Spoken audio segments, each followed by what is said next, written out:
from Boeing. That's the largest order of jets in the history of Boeing. That's pretty good.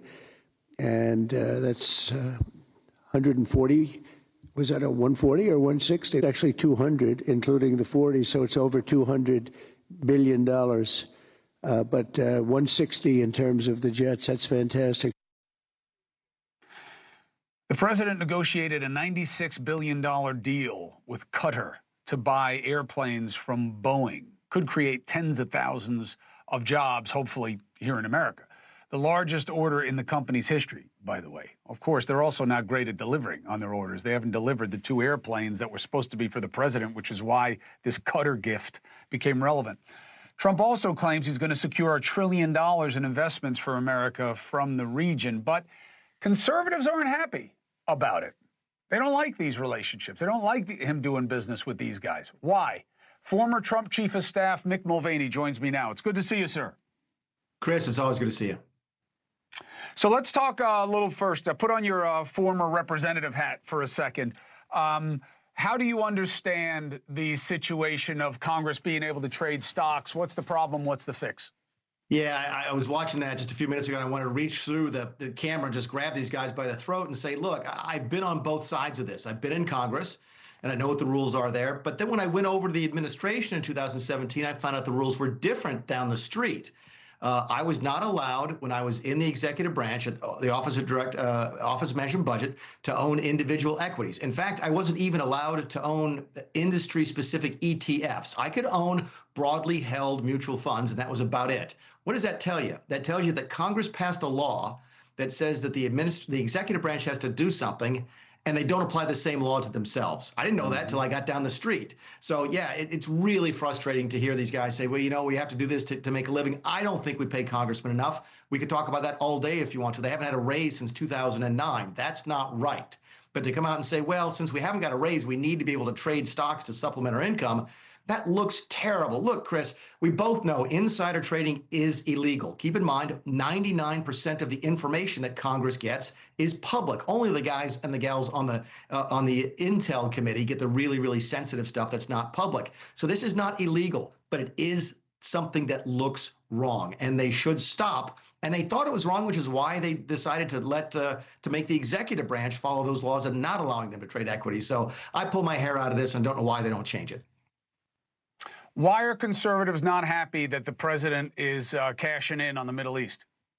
Same answer. The appearance of impropriety. Is it illegal? Probably not. You get an opinion from the DOJ saying it's not. I respect that. I think Pam Bondi's a good lawyer, but it looks wrong.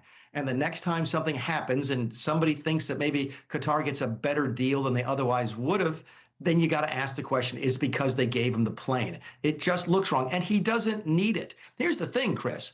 We've had 2 airplanes that fly since 2018, 747-8s. They're the exact same plane that the Qataris just gave to the president, or trying to give to the president. You don't just paint any old plane blue and call it Air Force One.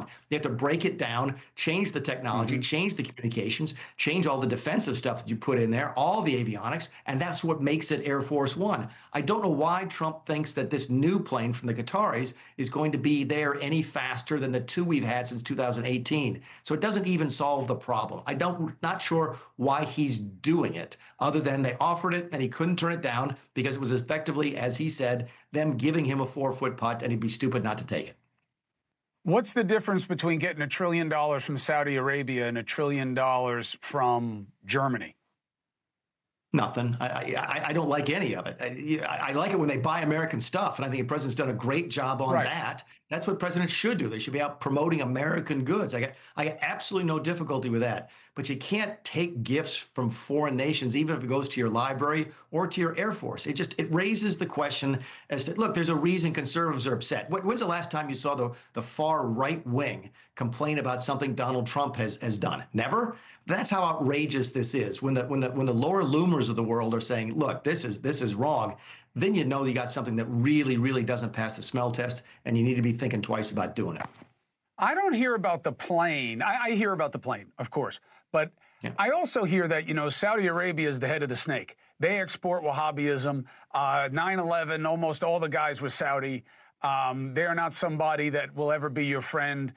We know that MBS Didn't have nothing to do with what happened to Khashoggi getting all chopped up. Not a guy to make a friend. Fair criticism? Look, probably a fair criticism, but I don't think it's the end of the discussion. I'm all for building better relationships around the world. I'm not for holding everything against every country they've done since the beginning of time. I get that. These folks are not completely guiltless in the past. I understand that. I have no difficulty with reaching out to them and say, look, let's do better going forward. How could we work together to make the Middle East a better place? How can we work forward together to make sure Iran doesn't get a nuclear weapon? How can we work forward together to make sure that prosperity is spread throughout the Middle East? Maybe even individual liberties and so forth might be spread, religious liberties. Those are the right conversations for a president to have. I don't fault him for doing any of that. It's the taking of the money, I think, that raises so many red flags that people say, why do you don't need to do this. Why are you doing it? I felt like that about Kushner raising money for the fund. I felt like Trump shouldn't have let him do that.